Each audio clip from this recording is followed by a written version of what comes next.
The data consistently shows about 1 in 4 resident doctors will experience depression on an annual basis, which is higher than the general population. So 25%, that's 1 in 4 doctors. My medical school class was over 300 people. So you can do the math. There's a lot of people out there right now practicing with depression, and that's just depression.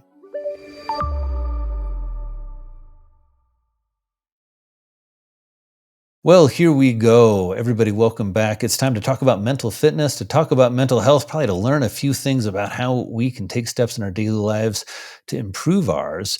We have a wonderful guest with us. We're going to be talking all about workplace mental health, burnout, how to prevent it, imposter syndrome. We are going to talk about the essentials of building confidence and self-esteem from one of mental health and psychiatry's most popular stars, probably the most popular social media following in terms of any other psychiatrist. We have got with us the amazing doc star, Dr. Jake Goodman. Now, he is just a psychiatry resident physician. He's here in his PGY 4 year. He's also a global mental health activist. He has over, get this, 2 million followers on social media.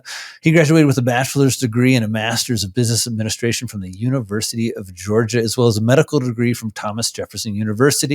Jake uses his platform to fight mental health stigma and discrimination to empower those experiencing mental health challenges to seek help. He also creates educational videos to teach mental health concepts in an engaging manner. Jake has worked with the White House as a participant in the Healthcare Leaders in Social Media Roundtable series, where he was involved in creating content for the rollout of the 988 National Suicide and Crisis Lifeline. He was selected by Men's Health magazine as a 2023 Men's Health approved influencer and a MedPage Today's top 10 psychiatrist taking over social media. Finally, he's also the author of an Amazon best-selling children's book, Psychiatry for Kids, a book focused on educating kids about mental health.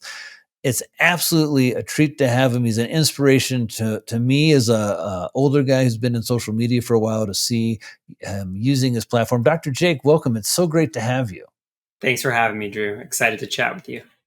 Well, I want to talk around the idea of workplace mental health. As I shared, we're going to go through workplace mental health, imposter syndrome. We're going to talk about codependency in relationships. This is going to be a great episode, but I want to start with workplace mental health because you've spoken so openly and so eloquently about something that's really sad, the dangers of training to be a physician. And in some ways, I think about this is workplace mental health. And if doctors aren't getting it right, we know almost everybody listening, there's probably some way you can think about your workplace that it's not maybe serving your mental health, or maybe a better way to put it, it could better take care of you and your mental health and help you promote mental fitness. Jake, when did you first get interested in workplace mental health? When did this really come onto your radar? Sure. Well, when I experienced depression while I was in training. I grew up always wanting to become a physician, and throughout pre-med and medical school, I grinded as hard as I could to get to the finish line, which, there's never really any finish line, as you know, in medical training.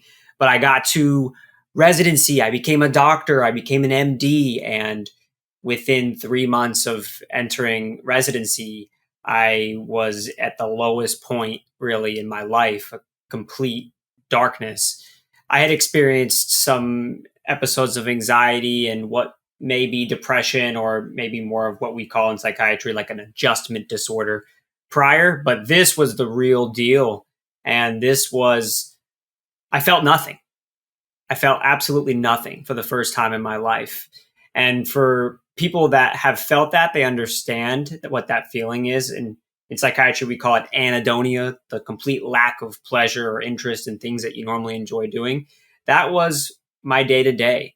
I was working, untold hours as an intern in the hospital, and I felt just nothing. I was not sleeping as much as I wished to. I was just not myself. I became a sort of darker version of myself. And at that time, I had a following of over 1 million followers on social media, as I had been telling my story for years leading up to that, and sharing the real life of what a medical student and a resident doctor experiences. And so I ultimately, at a real low point, I talked to my wife, my best friend, my partner in life, who I met on the first day of medical school at the white coat ceremony, and we ended up getting married in residency.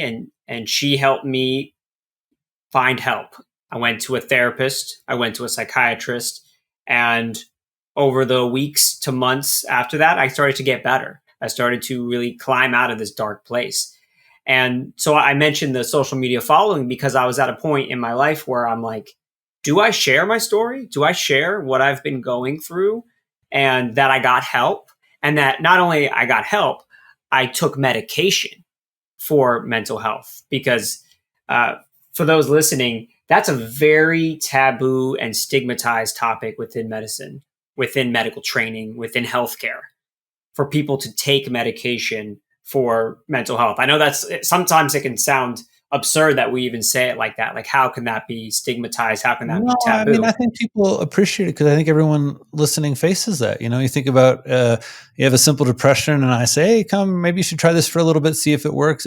It's my patients tell me all the time. It's hard even to go to the pharmacy sometimes. In a small town, particularly, right? They know what you're taking, and sometimes people aren't as maybe prudent or neutral with that information. And so I think a lot of folks who've thinking about mental health have faced that type of stigma. It is particularly strong in medicine, and that is one of the reasons we're talking, man, is because that's just total hypocrisy. Like we cannot expect the public to trust us about mental health if we can't take care of our own mental health. And Absolutely. who tells about that moment though? You had this, you have a lot of following, and you have an idea. And when you're a creator, social media is quick. Everybody knows that. You got to put out content. And this was kind of early, right? So you're doing your content, I think mostly yourself. You have this idea, you're going to show the world that you're in residency, you take a medication, you take the medicines that you're learning to prescribe. Mm-hmm. And can you tell us about that moment and what happened, what that was like?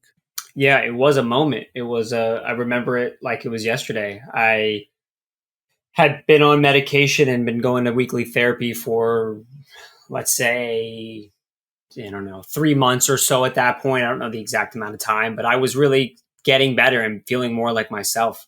And I had that moment where I thought to myself, I have 1 million followers. If I shared this post of a picture of me, my scrubs with an antidepressant on my mouth and on my tongue, and I shared that on social media, how many people could it help? What would it do to me and my career? What are the pros? What are the cons? Is it worth it? And there are thousands, tens of thousands, probably more of resident doctors. And if you open it up to all of healthcare, we're talking hundreds of thousands of people that are suffering every single day with depression, anxiety, or other mental health conditions, and are suffering in complete silence. And there's the stigma that exists in healthcare where if you reach out for help, if you take medication for mental health, you're not as strong, or you're some may view it as a failure. Maybe if you're the healer, why do you need healing? There's this sort of stigma that exists, right? And I thought, if I hit post on this, how many people might go to a therapist that next month who really need it? Or how many people might look for psychiatrists near them because they've been suffering with anxiety for months, and they finally see that somebody out there who's a doctor, who's a resident doctor, is taking medication and he's okay. And he's still practicing. It's not like he took that pill and all of a sudden the medical board came in and say, hey, you can't be a doctor anymore. You're taking an antidepressant. I wanted to prove to people that you can do it and you can get out of this darkness. And I did it, and so can you. And so I decided to write a post that said, my name is Dr. Jake. I am a resident doctor who treats mental illness, and I take medication for my mental health. And by the way, I'm proud of it. I hit post, I went to sleep, I woke up in the morning, and it was viral.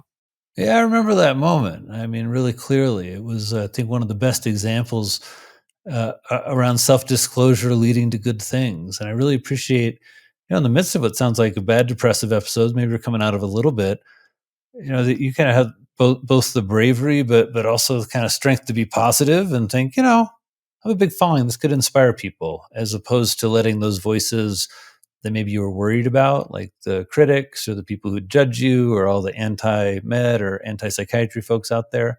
How did your colleagues and your program think? I mean, you're in training. Did they pull you in and talk to you? I mean, how have they been around this?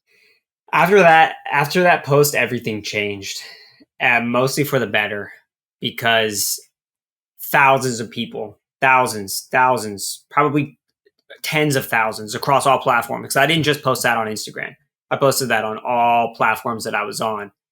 And people emailed me, messaged me, texted me. And so many people reached out with something along the lines of, thank you for sharing that. I've also been experiencing blank. And your post inspired me to reach out for help, to find a therapist for the first time, to tell my mom how I was feeling, to open up to my colleagues that I was experiencing PTSD or depression. It was like the veil was opened and people saw what was underneath, which is just a human being. And that really just resonated with so many people, friends, colleagues alike. To this day, I actually still get messages and emails about that post. And that post was in 2021, I believe. I don't have the exact date, but I think it was in 2021. And it's, as we're speaking now, it's October 2024. A lot of time has passed and I'm still getting messages about it. So 99% very supportive, people from all over the world, really. And then people started opening up themselves. I saw other posts after that, weeks later, of people sharing their experience and that they've gone to psychiatrists and they take medication. And it really just started a conversation. And that conversation led to a host of other activities and engagements that I've been involved in the advocacy space for the last few years, from giving a TEDx talk to being invited to the White House for an initiative, to now working with the Dr. Lorna Breen Heroes Foundation, which is a really great nonprofit that works to provide resources to resident doctors, but also all healthcare workers for mental health services. It was like the catalyst. Can we just tell him a minute? Can you talk to us just a little bit about Dr. Lorna? Yeah, absolutely. Thanks for bringing that up. Dr. Lorna was an emergency medicine physician. She was working on the front lines of the COVID pandemic back in 2020. And she was in New York. And, as you remember, New York was the epicenter. It was horrible. She was working in the emergency room really all hours of the day and night, treating COVID patients in New York. And she began experiencing severe symptoms of burnout and depression, and ultimately led to thoughts of wishing that she were no longer alive. And she ended up receiving some family support and went to a psychiatric hospital to get better, because she was having thoughts of suicide. She stayed for a number of days. She received the help that she needed, and she returned to work. However, from conversations I've had with family members of Lorna, who have now gone on and started an organization on her behalf, she admitted to them that she thought that she would lose her medical license after accepting psychiatric care after working her whole life to become a doctor.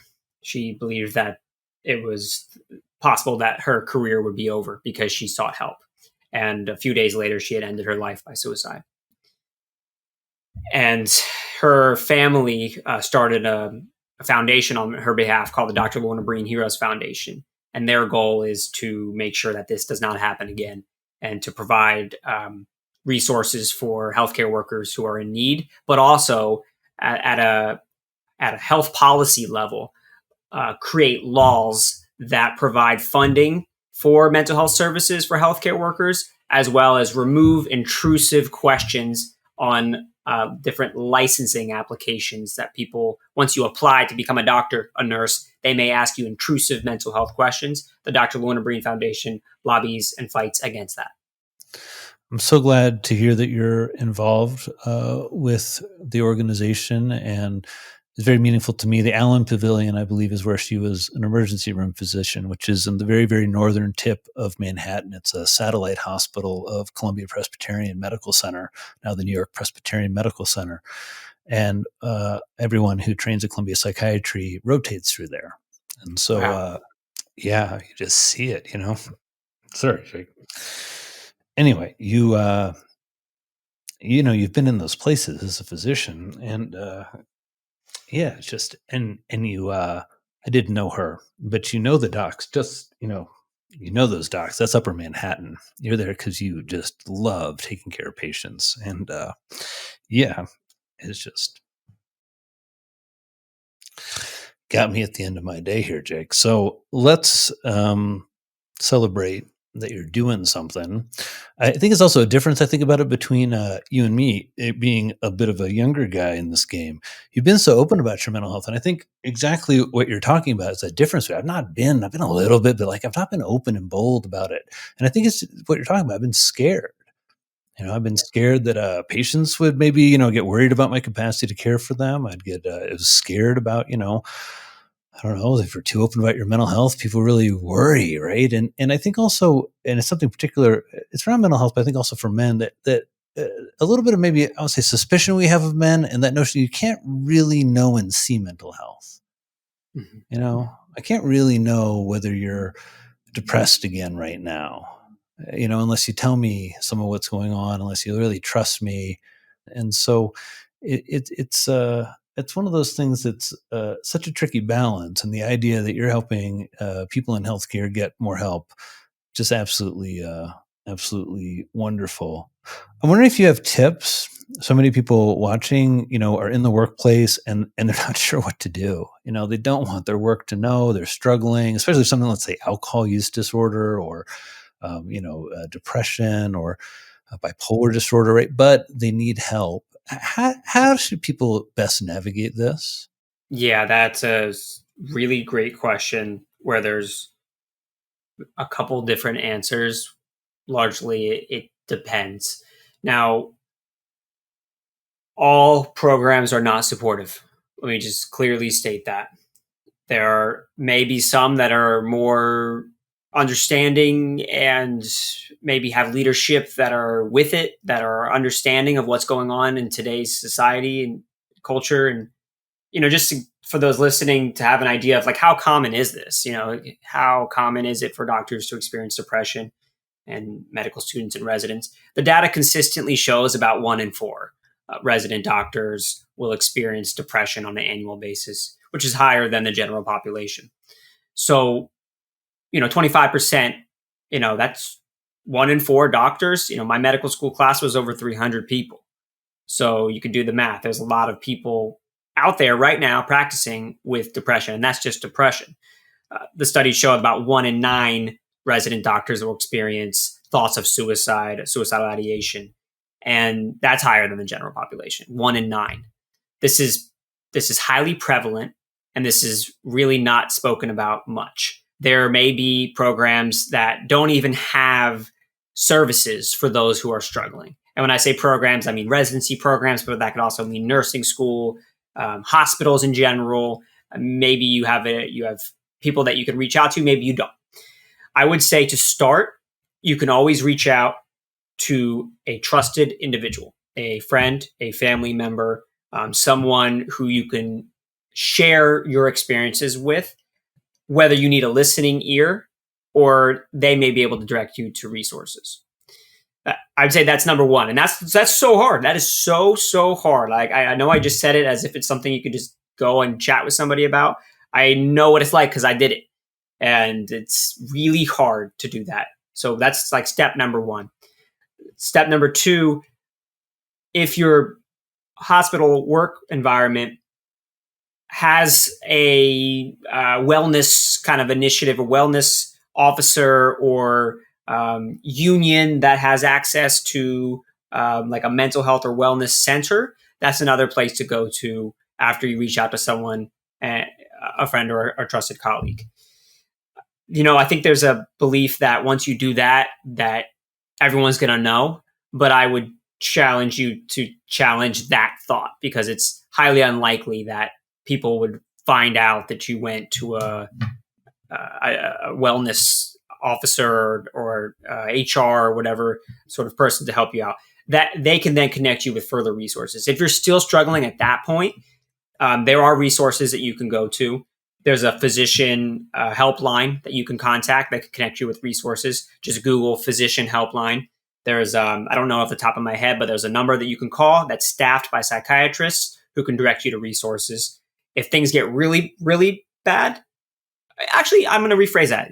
Things don't have to be really bad for this. You can always call 988. Well, I just say the 988, we spoke with Christine Moutier, and it was one of the things she helped me with is you just reframed. It's not if you're in really bad shape. If you just got a question about your mental health, call 988.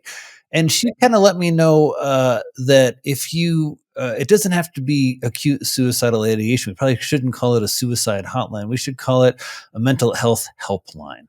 Yes. And 988 is there if you are struggling and you need resources locally, you don't know what to do, you have a family member in crisis, you need some tips, you have a family member in crisis, and you've got some, burnout and you need some support. I think 988 is just wonderful that we have it. And I like that reframe of, call 988 if you've got a question about mental health, and they're going to direct you to some local resources, but also they're all trained and going to give you some helpful thoughts. Also, a lot of places have local crisis lines now. I was really surprised to learn this little small town I'm in Jackson, Wyoming, that has a actually local, crisis line staffed by local mental health professionals, which is just incredible, 24/7. So here you've got three. We've got 911, which all of the police are actually trained in crisis intervention. We've got 988, so you can get someone nationally, or you can call the local number and get someone locally.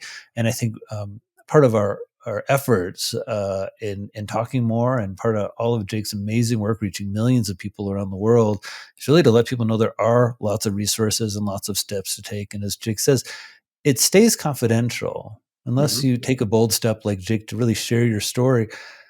It's for you to know. And if you want to share it someday, you can, but you don't have to. You can just get better, do your healing, get back to living your life without mental health symptoms. Absolutely. And if you do decide to share, you will find, I hope, as I have found, that people are really accepting, and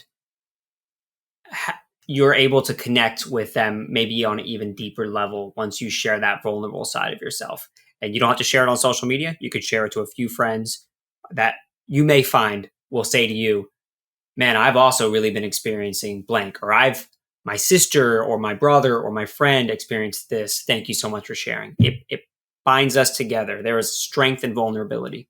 And also, if we're upfront about the numbers and the stats, everyone's either struggling with somebody or they've got a family member who is or has struggled with something. And it more should be something that unites us. As I often say, we have this 1 out of 5 people struggles with mental illness at every given year. Jake just cited it's 1 in 4 resident physicians. I really like this notion that 5 out of 5 of us have a human brain. And, it's a little bit of a fickle operation up there sometimes, and we all struggle with some different things. But if we're kind of much more in a mindset of being arm in arm and walking together and supporting one another as we really work to achieve optimal mental fitness and optimal mental health for ourselves, I like that model so much more. I think your generation is doing such a better job of promoting that, talking about it, having fluency with it. Jake, I want to hear about social media, because we all talk about the problems with social media. My new book, Healing the Modern Brain, really drills down a little bit on devices, what to do about them, how to have them in your life. And at the same time, more than ever, we get our news, our information, our misinformation, our inspiration from social media and from our screens. Can you share a little bit how you manage this and try and keep this in a healthy spot in your own life? Absolutely. It's difficult because I'm a content creator. I make content. That's one of my jobs. I'm a physician and I'm an educator on social media. So for me, and maybe anyone listening that also makes content, it's really hard to separate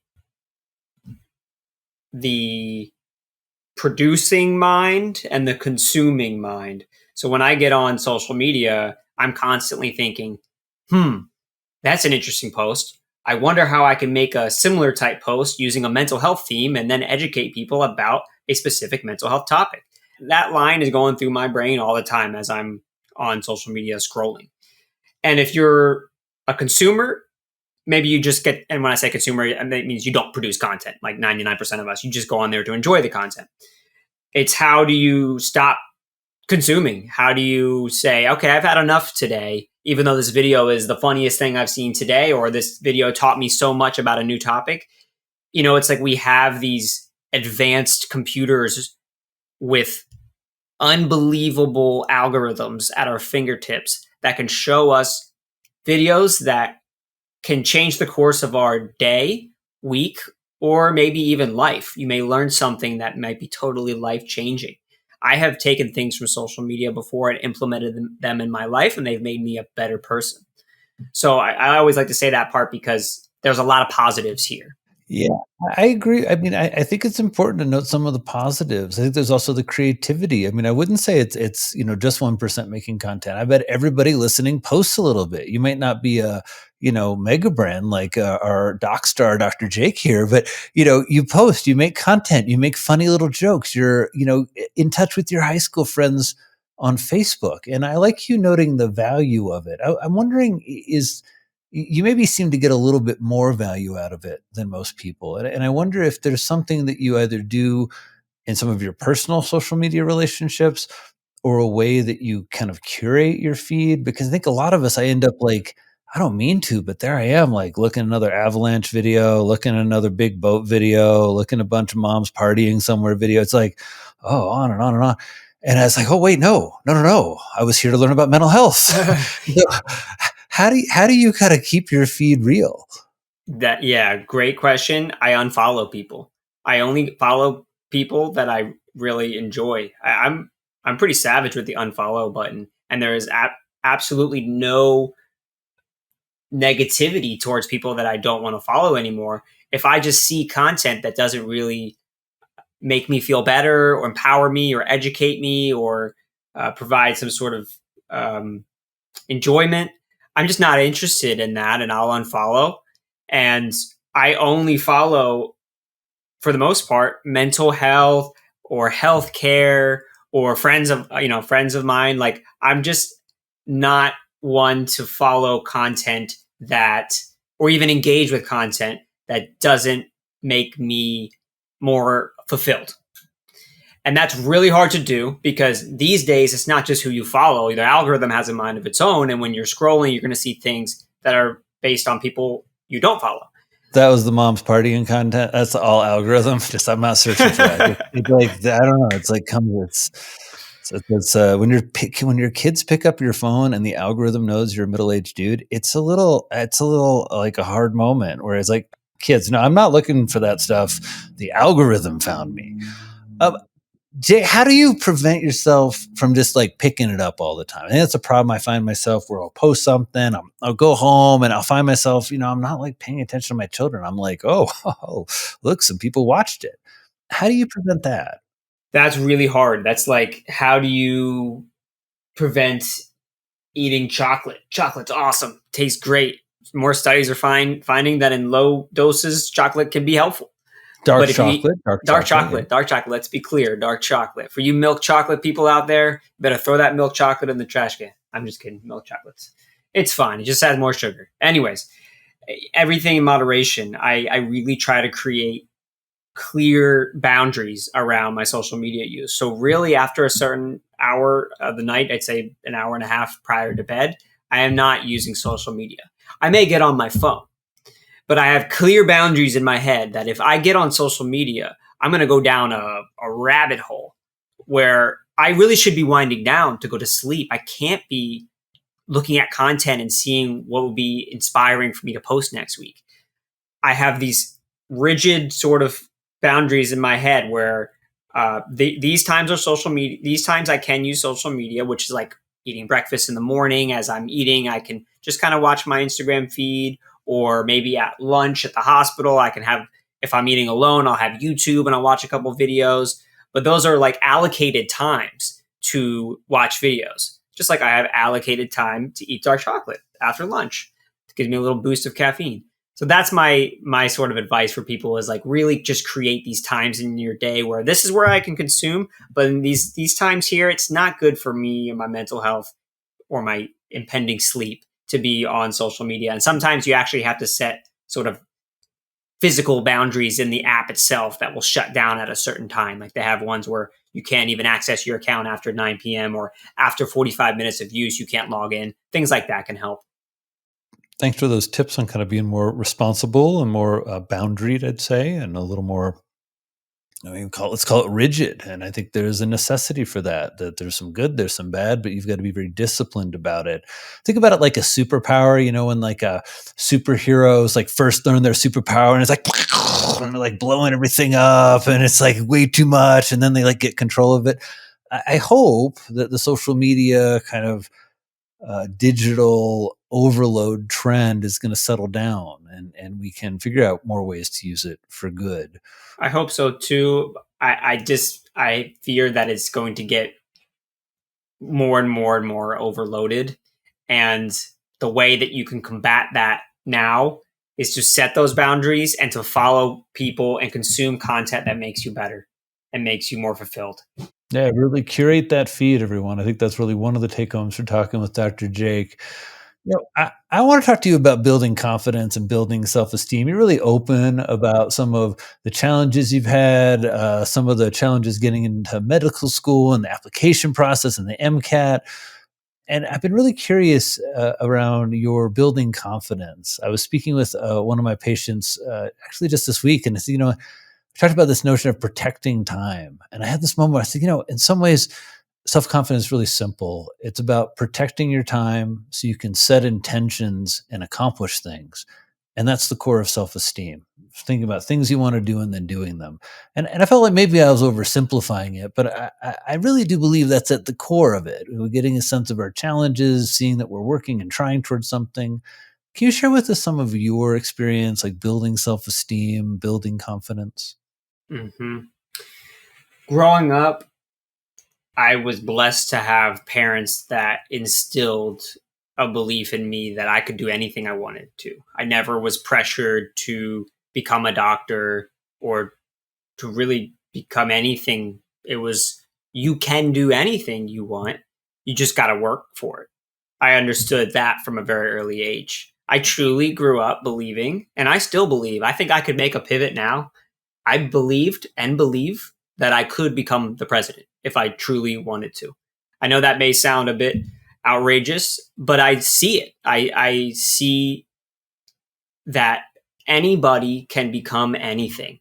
I have been blessed in life to have been in conversations with people that, you may see in the news or on social media and be like, that person, how, wow, they, maybe they're a music artist or a politician, or I'm young, but I have been in some rooms with some powerful people. And the takeaway that I have after 90% of these conversations is that person is not much different than me.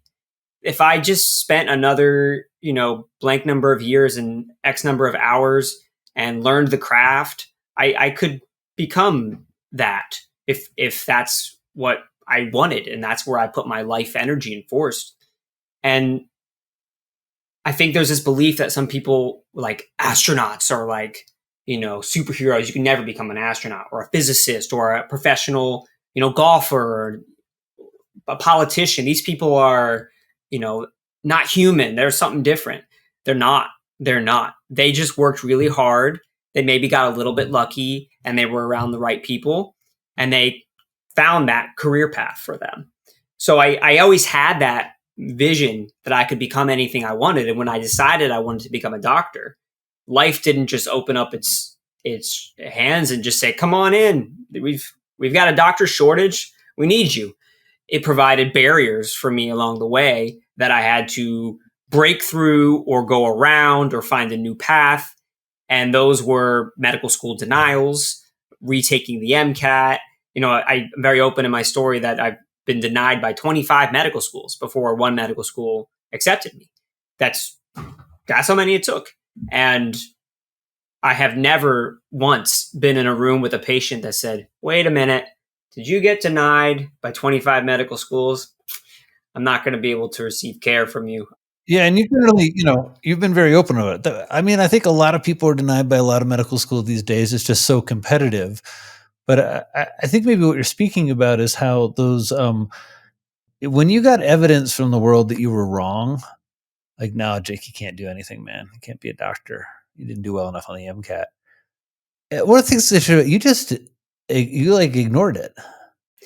I saw it as just a challenge. It's like no one accomplishes great things without barriers and challenges. No one. Go find the most successful person you've ever met, and if you ask them to list off all the challenges and barriers they've had, they'll give you countless if they're actually open and going to tell you the truth. No one just walks into these positions. I viewed every challenge, every barrier as a challenge, and I conquered the challenge. You saw it as like a sign that you were on the right path. It's almost like the opposite, right? Other people would be like, maybe I shouldn't. Maybe this is a sign, right? And you're like, yeah, it's a sign. Go study harder, learn that MCAT a little bit better, learn a few more test taking skills, maybe settle down a little bit more during the test, and let's go. Yeah, and I still experience these barriers, and I hope to continue to. I think if you get to the point where you're no longer experiencing barriers and the universe is no longer providing these challenges, life maybe doesn't get so exciting, which is fine. I mean, there's nothing wrong with that. But if you are trying to become the best version of yourself, and this doesn't just mean in academics or in your professional life, but you should be attacking these challenges or finding ways to pivot, go around them. And I'm still experiencing these all the time. Oh, don't worry, Jake. You'll still keep experiencing them. Eventually, the thing aging just makes it all like a little harder to keep up, and it just becomes naturally challenging. But I love this idea, and I hope this is resonating with you. And it's like one of those things that's so hard when we frame things like as a failure. And instead, I really like this idea that Jake is suggesting that, no, that's a sign you're on the right path for a lot of things, and there are maybe more things you need to learn, or it's going to feel a lot better when you get to that finish line. I really like that perspective. I'm definitely going to take that one from this conversation. You're a young guy. You're still a resident. I remember I was a PGY4. Everybody, it's 2024. I was a PGY4 in 2003. And so a lot of folks listening, and it's a big topic out there, people struggle with imposter syndrome. And you're often talking about subjects where, there are a lot of experts. I feel this way myself, even at 50. There are a lot of experts know more about SSRIs or nutrition or mental health or mental fitness or exercise than I do. How do you deal with this kind of stance of you've got one of the biggest platforms around mental health? I think of psychiatrists. You have actually the largest social media platform, maybe you and Daniel Amen. How do you deal with being such a young shrink? One of my patients is is married to a psychiatrist, and when she was in training, I called her a baby shrink once, and then they joked about how she was a baby shrink. She's a great psychiatrist now, from what I hear. So, but Dr. Jake, the short question, tell us about imposter syndrome, what it is and how do we deal with it? Because I feel like you know a lot about it. Not that you're an imposter in any way, but you're out there talking on a big platform and you're a young guy. Great question. And I'll answer it in that I grew into the educator and physician I am today over time. So when I say that, I mean, when I became a resident and I matched into psychiatry, I wasn't making, complicated educational videos about depression and anxiety and, doing overviews of research like the SMILES trial for the Mediterranean diet on depression. That was a great post. I liked that one. You got serious nutritional psychiatry. I just was DMing with Felice Jacka, who she's going to be at the American Psychiatric Association in May, giving some presentations. She is like our number one, world's top nutritional psychiatry researcher. She's the author of the SMILES trial.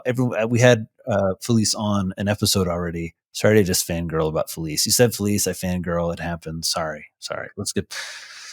So my point is, in saying that, it's like, how do you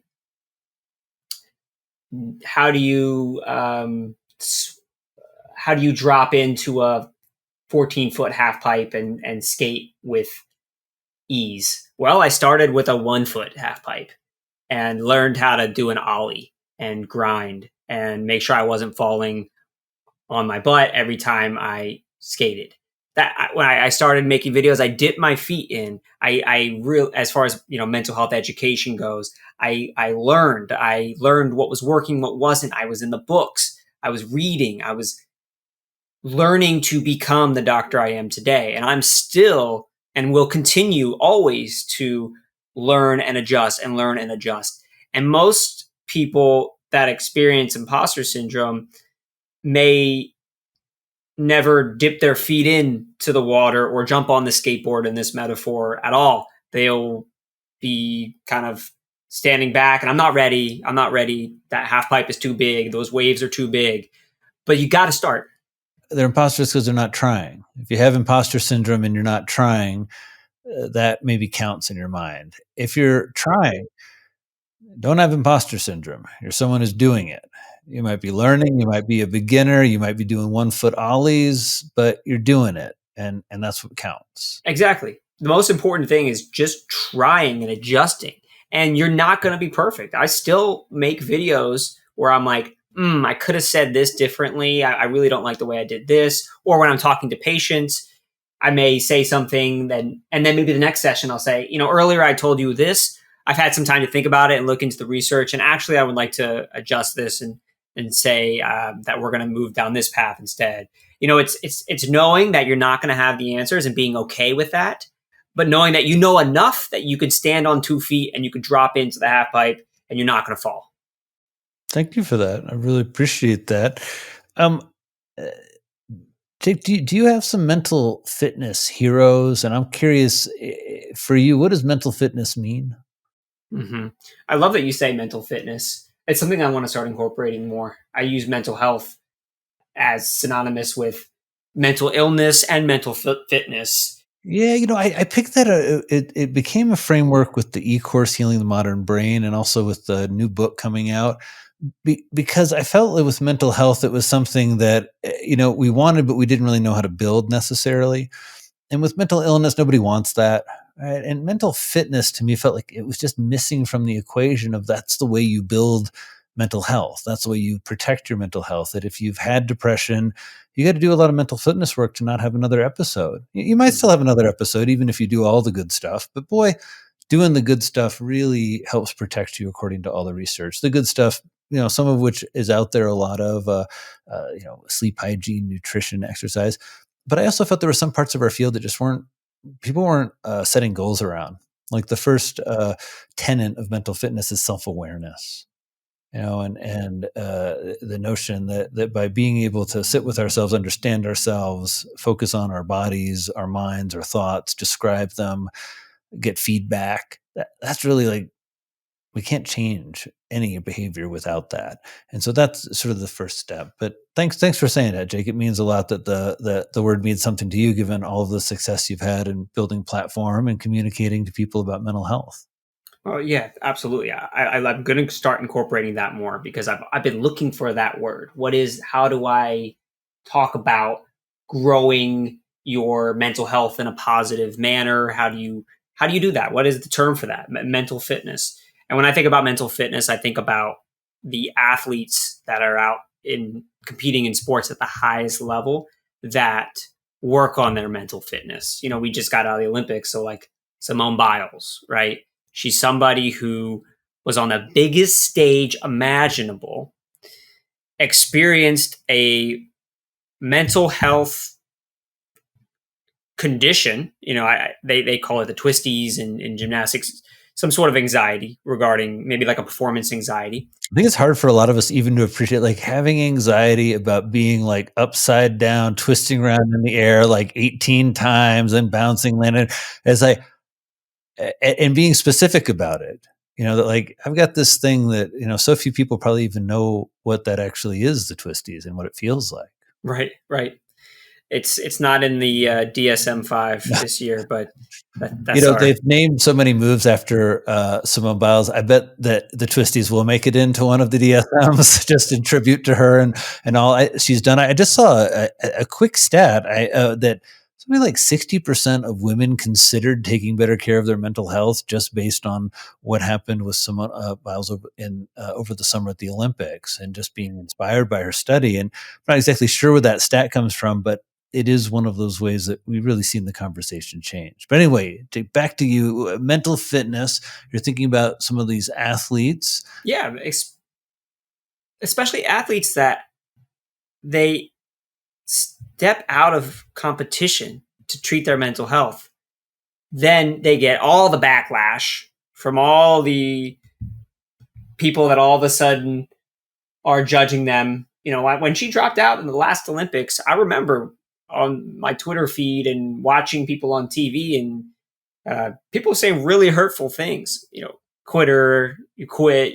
How can you do this? Same sort of thing for Naomi Osaka when she left one of the tournaments due to anxiety regarding taking the press conferences afterwards. And they get all this flack and negativity, and they work on their mental health, and then they come back and then they crush it.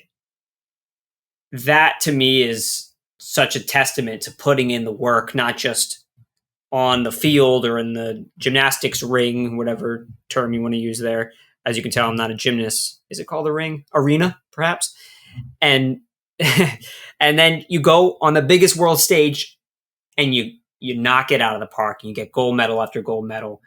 And it's not just the physical work that you do, it's the mental work. Those are the people I really look up to. That is mental fitness at its finest. And how about your mental health and mental fitness heroes? Are there people when you've been struggling with your mental health that you looked up to, that you thought of in your mind to kind of help you get through hard times?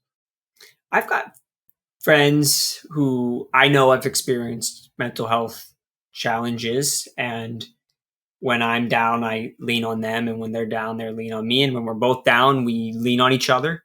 I have my wife, my best friend, who's always there for me when times are good and times are bad, and I always know I can go to her. I've got my parents who have always supported me no matter what. I've been blessed to have this community around me, and for those that have that community, use it, and for those that don't, that's okay. It can take time to build that community. And my advice for you is, it starts with just one person that you could reach out to, and then you can start to create that sort of circle. Maybe the circle starts with just one person, but eventually that circle will start to form out where you could reach out to specific people when you're struggling with specific things. That's a great encouragement to build community and build connections. And also, I like the idea that your mental fitness heroes, you don't look very far. Your mental fitness heroes are your wife, your parents, your friends who've struggled and overcome mental health challenges, or maybe not, they're still struggling. But I love the notion that as much as we can be inspired by athletes, by celebrities, by astronauts, by people doing amazing feats with their minds, that as Dr. Jake noted, you can do anything that you put your mind to. And that's really quite true if you're serious and focused and set intention. And that, in that framework and in that context, the notion of building community, building out mental health, but really looking at the people in your immediate area that support you. It's this notion of maybe being inspired by the people out there, but looking in a very kind of near way for the people who can inspire you in perhaps a more resonant or personal way. Dr. Jake, I know you got to run to some patients here, being a busy PGY4 resident. Is it still great training in psychiatry? Can I ask that last question? I mean, I loved training in psychiatry, loved being a psychiatrist. Is it still as much fun as it always has been? I mean, I know everyone, it's really a hard field, and I know we meet people in challenging times, but I've just nothing has inspired me about human resilience and our capacity to grow, change, and heal as being a psychiatrist. Is it still good? I have no regrets about pursuing psychiatry. I have no regrets about training to become a psychiatrist. I feel that I am in the greatest era of psychiatry as I'm about to leave residency and become a psychiatrist. We are learning so much about the brain, and we are coming up with all of these incredible treatment approaches and strategies to address conditions that in the past would be a near death sentence. And now we are changing the script, flipping the script on it. And the work that you do in the psychedelic space, the new medications that we're coming up with, the therapies that we're teaching, we're using magnets to treat depression. It is incredible. So I have no regrets, and I'm only looking forward to the future in being a psychiatrist. That's a great way to put it. And I think it's sometimes hard when we're feeling down or we're struggling to really see that and believe it as it's true that we're living in an era where we know more about mental health. We have more approaches. There are more experts. You're watching this on a screen where you could also be seeing a therapist right after this, perhaps. It's a wonderful, wonderful time to be thinking about mental health. But Dr. Jake, man, this has been so much fun. It's so great catching up with you. I can't wait to see you at the American Psychiatric Association conference in LA coming up in a few months. I ask all of our guests to inspire us, leave us with, I want you to leave us with a prescription, doctor. Is there something we should do, eat, think? You got a mantra for us? You got a little inspiration? Everybody listening, that's your cost of admission if you've made it this far with us. Thanks so much. And let's see what Dr. Jake has for us to work on our mental health. Sure. I'll give a mantra that my mom taught me, still teaches me, and will continue to teach me, which is every time a mistake is made, and they will be made every day, multiple times a day. Everyone makes mistakes. Every time that happens, I just repeat to myself, lesson learned, lesson learned, lesson learned, to the point where it's like, that's just a thing that we say in my family. I brought it to my wife, it's part of our mantra of life. Lesson learned. I'm so tired of these lessons learned, but when you get a parking ticket, it's like lesson learned. It's like you failed an exam. Lesson learned. I should have studied like this. Next time I'll do this. It's a way of reframing things that happen to you as lessons learned. And although it can be frustrating to learn all of these lessons, that's how you improve in life. So my parting advice is reframe mistakes or negative things that happen to you as simply lessons learned for you to become your best self.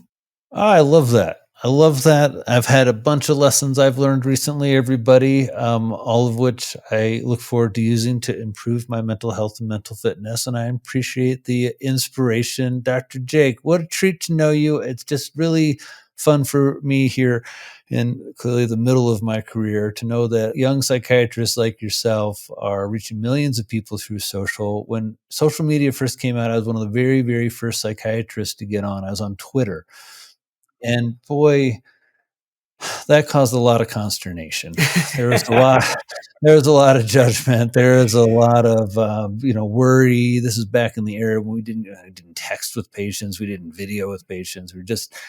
I never imagined it would grow into something like this. I didn't really imagine what would happen, but it's really been just meaningful for me personally, as a doc who is a minor content creator compared to you, but as somebody who was doing it a long time ago, to see what you and your colleagues in this next generation of psychiatry are doing with it, how the conversation changes, how many people you all reach.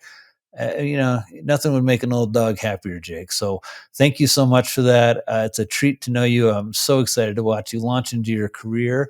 Everybody listening, thanks so much. There's been another episode of the Dr. Drew Ramsey podcast. Please like, share, subscribe. Most importantly, give this to somebody who needs it and use Dr. Jake's tips to enhance your own mental fitness and mental health. I can't wait to talk with you next time. Thanks so much for staying with us. Dr. Jake, thank you. Thanks, Drew.